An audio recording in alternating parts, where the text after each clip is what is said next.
Siapa kita? Indonesia. Indonesia. Bisa.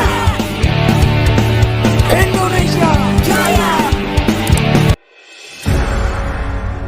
Setelah gugur di 16 besar Piala Asia 2023, ada sejumlah agenda besar yang dijalani Shin Tae-yong.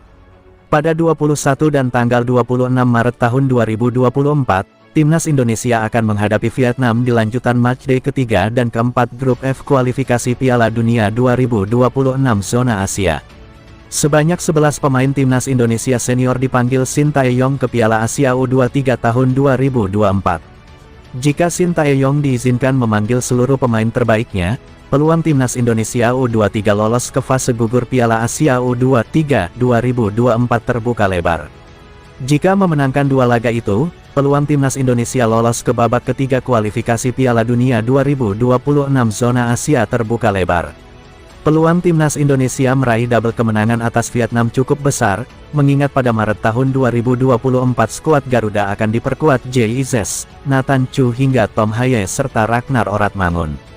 Selanjutnya pada tanggal 15 April sampai tanggal 3 Mei tahun 2024, giliran Timnas Indonesia U23 asuhan Shin Tae-yong yang ambil bagian di Piala Asia U23 tahun 2024 Qatar.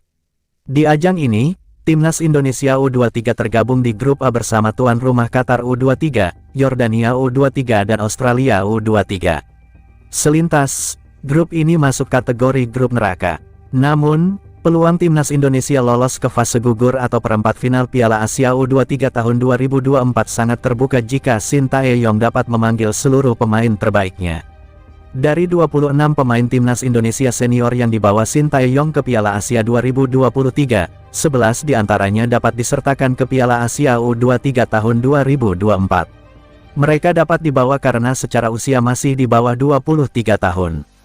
Sebanyak 11 pemain yang dimaksud adalah Hernando Ari, Persebaya Surabaya, Justin Hubner, Wolverhampton Wanderers, Elkan Bagot, Ipswich Town, Rizky Ridho, Persija Jakarta, Pratama Arhan, Suwon FC, Marcelino Ferdinand, KMSK Deinze, Witan Sulaiman, Bayangkara FC, Ivar Jenner, Jong Utrecht, Rafael Struijk, Ado Den Haag, Ramadan Sananta, Persis Solo, dan Hoki Caraka, PSS Sleman.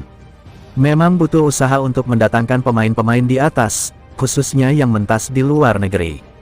Sebab, Piala Asia U23 tahun 2024 tak masuk ke dalam agenda FIFA sehingga lobi-lobi harus dibuat PSSI kepada klub pemilik Marcelino Ferdinand dan kawan-kawan.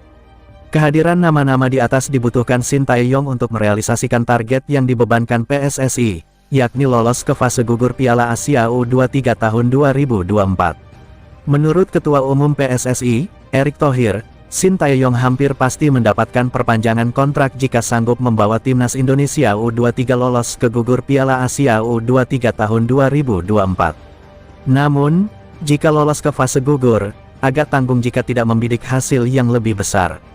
Hal itu karena tim yang finish di posisi 3 besar berhak lolos ke Olimpiade Paris 2024. Jadi, sanggup lolos ke Olimpiade Paris 2024, Timnas Indonesia U23